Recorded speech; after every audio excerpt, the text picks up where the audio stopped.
Kia ora, and welcome to another Dunedin Public Art Gallery Home Learning Workshop. I'm John, and today our workshop is all about landscapes.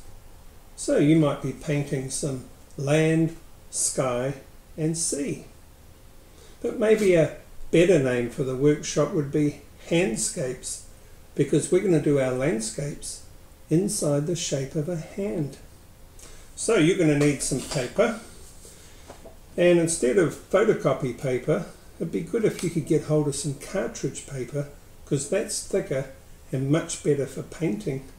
And you can get a pad of that at any shop that sells art supplies. Well, go to the people in your bubble, get them to put their hand on the paper, and then trace around the hand with a pencil.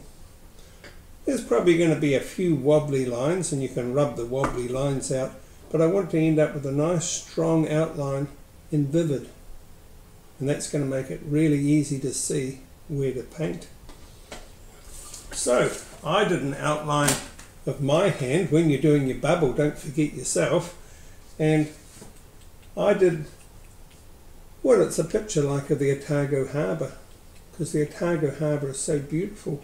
And instead of having my hand straight, I had it on an angle. And as you can see, I've got sea, land and sky. It's a blue sky day. Now, one thing about landscapes is that they change depending on the time of day and depending on the weather. So I wonder how this landscape might be different if it was raining. Well, let's have a look at this one. I decided to have a nice big rainbow and some rain coming down. I wonder what it would be like if it was a sunrise. So in this one, I've got the sun coming up and a little boat heading out of the harbour. Now I decided to have a bit of fun and put a watch on the hand. Sometimes when you're doing these projects, you get extra ideas as you go along. So that's a bit of fun, isn't it? I tried some other ideas. I tried having the hand straight up, but I don't think that was as successful. And I also tried having a black background, but I didn't like that as much either.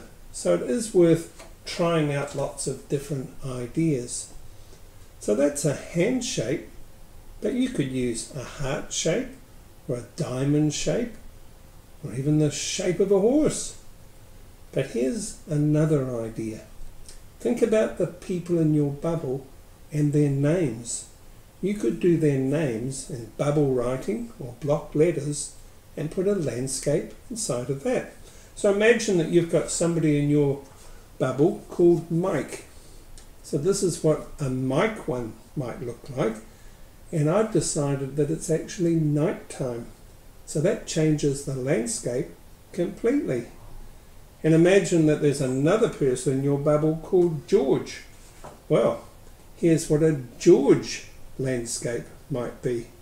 Maybe we should call them namescapes. We've already got onto a new way of working. So, whether you do handscapes or namescapes, have fun, get that paint out and get busy, and we'll catch you on another home learning workshop. Bye now.